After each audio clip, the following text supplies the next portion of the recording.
প্রত্যেক মানুষ সাফল্যের শিখরে পৌঁছতে চান। প্রত্যেকেই তার জন্য চেষ্টা করেন। প্রত্যেকেই এটা চান যে নিজের নিজের ক্ষেত্রে আমি সর্বোচ্চ শিখরে পৌঁছব।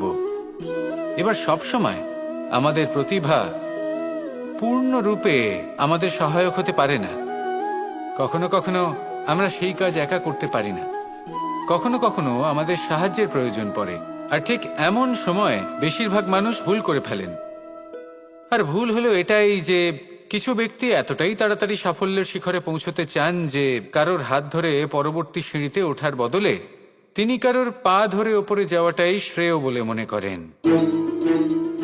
এবার সাফল্য দুজনেই লাভ করেন, কিন্তু কাহিনীর এখানে সূত্রপাত ঘটে। যে ব্যক্তি কারোর হাত ধরে ওপরে পৌঁছন সে অন্যের জন্য নিজের হাতটা বাড়িয়ে দেন, তাকে সাহায্য করেন, তাকে প্রেরণা প্রদান করেন। নতুন সম্পর্ক তৈরি হয়, বন্ধুত্বের বৃদ্ধি ঘটে এবং এই শ্রেষ্ঠ সম্পর্কগুলির সাথে উনি শ্রেষ্ঠ জীবন যাপন করেন। অন্যদিকে সেই ব্যক্তি যে কারোর পা ধরে সাফল্য অর্জন করেছিলেন সেই ব্যক্তি শুধু একজন দাস হয়ে থেকে যান। শুধু তাকে দেওয়া সমস্ত আদেশ পালন করেন তিনি।